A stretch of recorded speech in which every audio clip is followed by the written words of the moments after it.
tired of ads crashing your comedy podcast party? Good news. Ad-free listening on Amazon Music is included with your Prime membership. Just head to amazon.com/ad-free comedy to catch up on the latest episodes without the ads. Enjoy thousands of Acast shows ad-free for Prime subscribers. Some shows may have ads.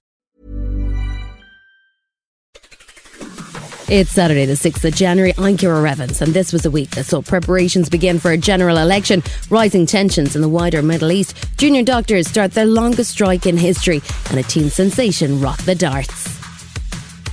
Grab a cup of something hot, put up your feet, and get up to speed on the 7 biggest stories of the week. This is the Standout 7 from the Smart 7. It's news, but not the news. 2024 started in much the same way 2023 had wrapped up, with a row over immigration. Home Secretary James Cleverly was back on the media circuit on Tuesday despite revelations about a distasteful joke about the date rape drug Rohypnol. He did apologise for the remark about his wife, but he quickly found himself dragged into a bigger row about immigration numbers. The row began with an announcement on Monday from the Home Office that said 112,000 decisions had been made on asylum applications and that therefore the backlog was cleared. However, 4,500 complex cases have not been resolved, and there are also at least 35,000 cases that are referred to as having had non-substantive decisions.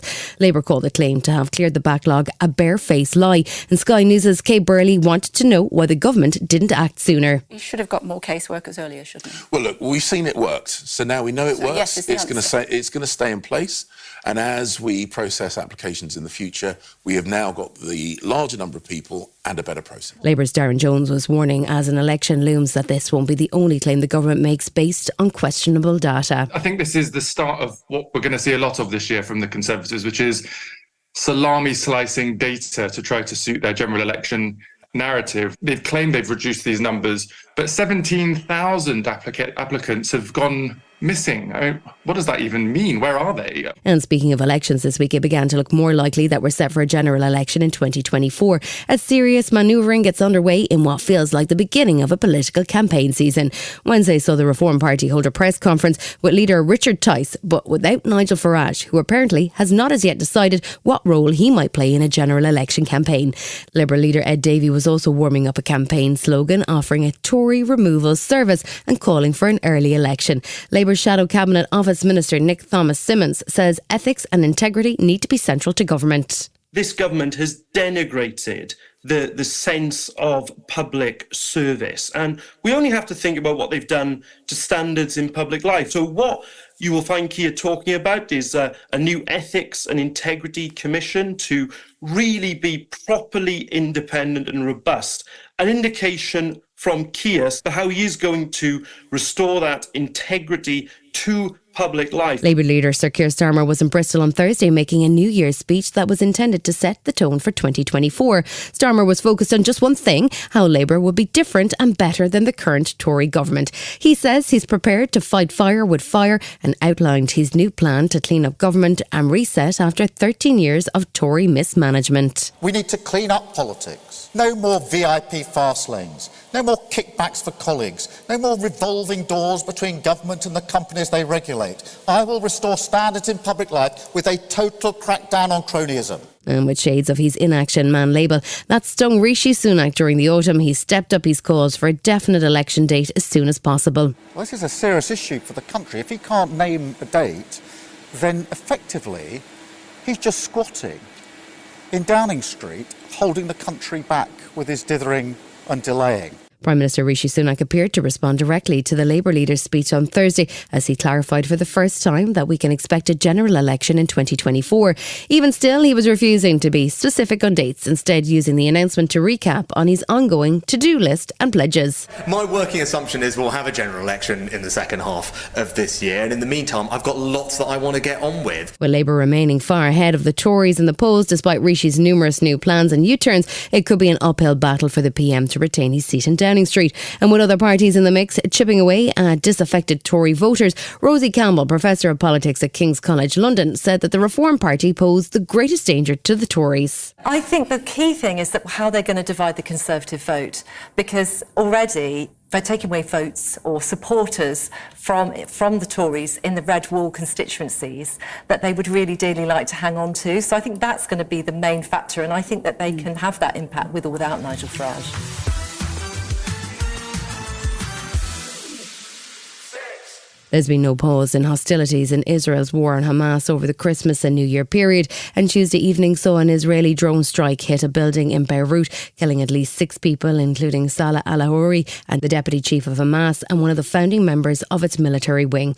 It was a bold move by Israel and risked drawing Hezbollah into the conflict, as the strike was not far from their headquarters in Lebanon, although Israel insisted it was a surgical strike and not an attack on Lebanon. Al-Harouri has been involved in hostage negotiations in Qatar and just recently declared that no more hostages will be released until the IDF stopped conducting airstrikes on Gaza. Israel has made it clear that it will strike Hamas leadership wherever it finds them. An advisor to the Israeli Prime Minister, Mark Regev, says that they have only one focus. This is a time for national unity. We're focusing now on winning this war. That's the only priority we have today. And every day Israelis are waking up and there are casualties of our soldiers who are fighting in Gaza. It's a different reality here. We have to win this war against Hamas. That is our priority. The International Court of Justice is set to hold preliminary public hearings next week as it examines South Africa's charge of genocide against Israel. It comes as Israeli ministers were criticised for suggesting that Palestinians should immigrate from Gaza. EU Foreign Policy Chief Joseph Borrell was quick to caution that forced displacement of civilians are strictly forbidden under international law.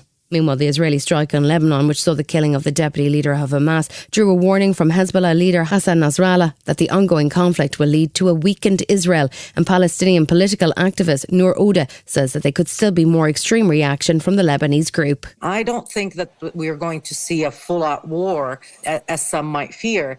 But I think that this assassination also indicates that Israel is intent on going forward with this plan. The death of the Hamas military chief Salah al-Harouri has been welcomed by some, though, including Israeli historian Dr. Yitzhak M. Leiter. Salah al-Harouri was a mass murderer, not Mother Teresa. And he was responsible for the deaths of many thousands of people, including the death of my son. And the state of Israel has to protect and defend its security and its people's security. Tensions continue to rise in the Middle East after a bombing in Iran that killed almost 100 people at a commemorative ceremony on Wednesday. That attack has now been claimed by the Islamic State, and the US State Department says it has no reason to doubt their claim. The US did claim credit for an airstrike in Baghdad that killed the leader of a Shia militia who have been attacking US forces in the region. Meanwhile, in the Red Sea, attacks by Yemen's Houthi rebels on shipping lanes have caused serious disruption to international trade. British Foreign Secretary Lord David Cameron was in Kosovo on Thursday, but he had a firm warning for the Houthi forces that further attacks would not go unanswered. The clear message here, and over 10 countries have signed a statement saying to the Houthis, these attacks are unacceptable, they're illegal, and they've got to stop. And if they don't stop, action will be taken.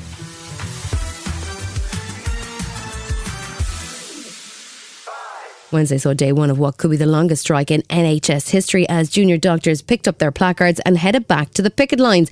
At the end of the first day, the National Medical Director of the NHS England, Professor Sir Stephen Powis, was warning that the strike's impact could be felt for weeks or months as tens of thousands of appointments and procedures have had to be cancelled. Dr Robert Lawrenson says the junior doctors have no choice and that the government's refusal to restore their pay is hurting patients. Strike action benefits absolutely nobody, and we'd much rather be at work.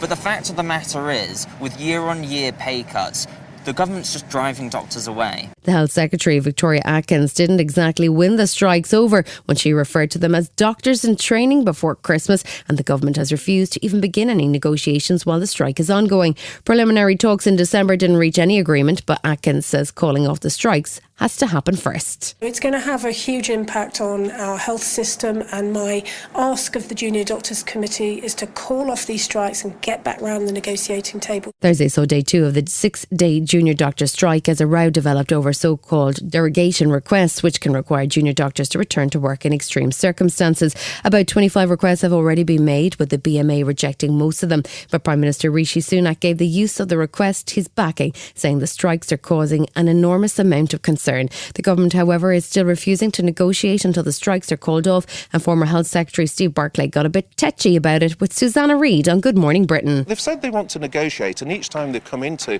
the negotiation room, they have refused to shift from their demand for full pay restoration of 35%. If the strikes are cancelled, then the Health Secretary is given a commitment to sit down as soon as any strikes are cancelled without having that sword of Damocles hanging over those negotiations.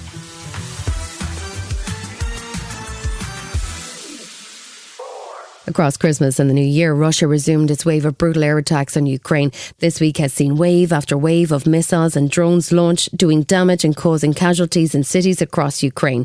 The US State Department says some of the long-range ballistic missiles appear to be supplied by North Korea. It appears Russia is trying to exhaust Ukraine's air defences at a time when supplies from the US and Europe have slowed to a crawl. President Zelensky remains defiant, though. Another attack by Russian savages. Almost 100 missiles of various types. At least 70 missiles were shot down. Nearly 60 of them were intercepted in the Kyiv area. Russia will be held accountable for every life lost.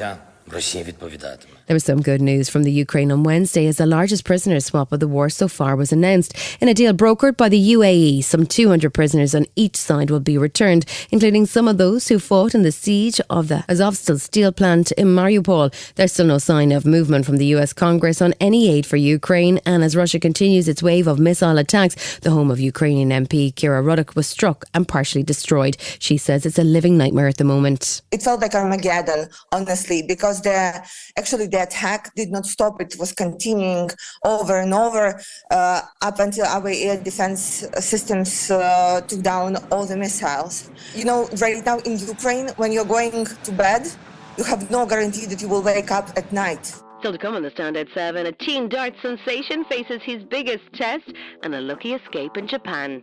Right after this. Tired of ads interrupting your gripping investigations? Good news. Ad-free listening on Amazon Music is included with your Prime membership. Ads shouldn't be the scariest thing about true crime. Just head to amazon.com/ad-free true crime to catch up on the latest episodes without the ads. Enjoy thousands of Acast shows ad-free for Prime subscribers. Some shows may have ads. Welcome back.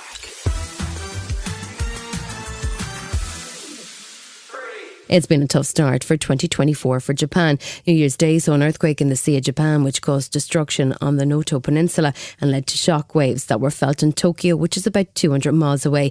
The quake killed more than 60 people and rescuers were frantically working all week to clear the rubble and search for survivors. However, the rush to get assistance to the disaster area led to a shocking incident on the runway of Tokyo's Haneda Airport. 5 Coast Guard crew members were killed after an Airbus A350 collided with their plane loaded with aid on the runway, but it was a miracle that more weren't killed as the Japan Airlines plane burst into flames after the collision. Quick thinking crew safely evacuated all 379 passengers and avoided a second disaster in as many days. Japanese Prime Minister Fumio Kishida expressed his condolences to the family of the Coast Guard crew. It is a very disappointing and saddening situation. I'd like to express my respect towards their sense of duty, as well as offer my heartfelt condolences for their losses. Japanese Minister of Land, Infrastructure, Transport and Tourism, Tetsuo Saito, says teams were working to get the airport back to normal as quickly as possible. Regarding runways A, B and C, I have received reports that we are working on the ground to make them ready for use as soon as possible, by tomorrow or even today.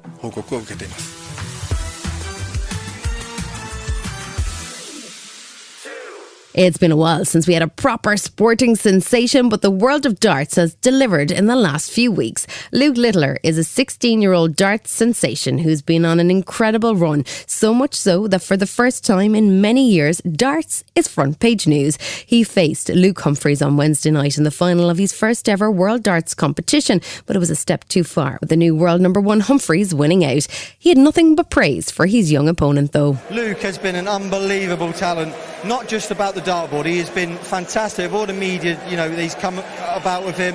He took the feet so well there. He said, go on and, celebrate. He's one of the best players in the world. There is no doubt about that.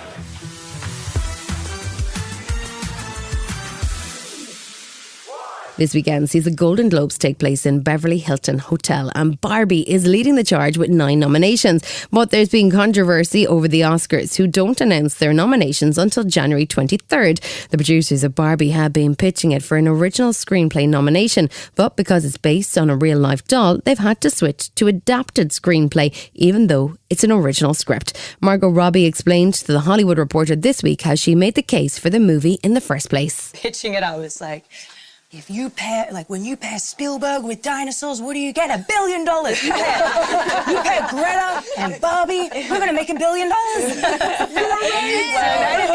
Thank God, because then I was like, God, I hope this works out. I've just promised everyone $1 billion, and I really hope it does that. But... You've been listening to The Smart 7. We'll be back tomorrow at 7 a.m. Hit that follow button and have a great day. Give us 7 minutes, and we'll give you the world. Tired of ads crashing your comedy podcast party? Good news. Ad-free listening on Amazon Music is included with your Prime membership. Just head to amazon.com/ad-free comedy to catch up on the latest episodes without the ads. Enjoy thousands of Acast shows ad-free for Prime subscribers. Some shows may have ads.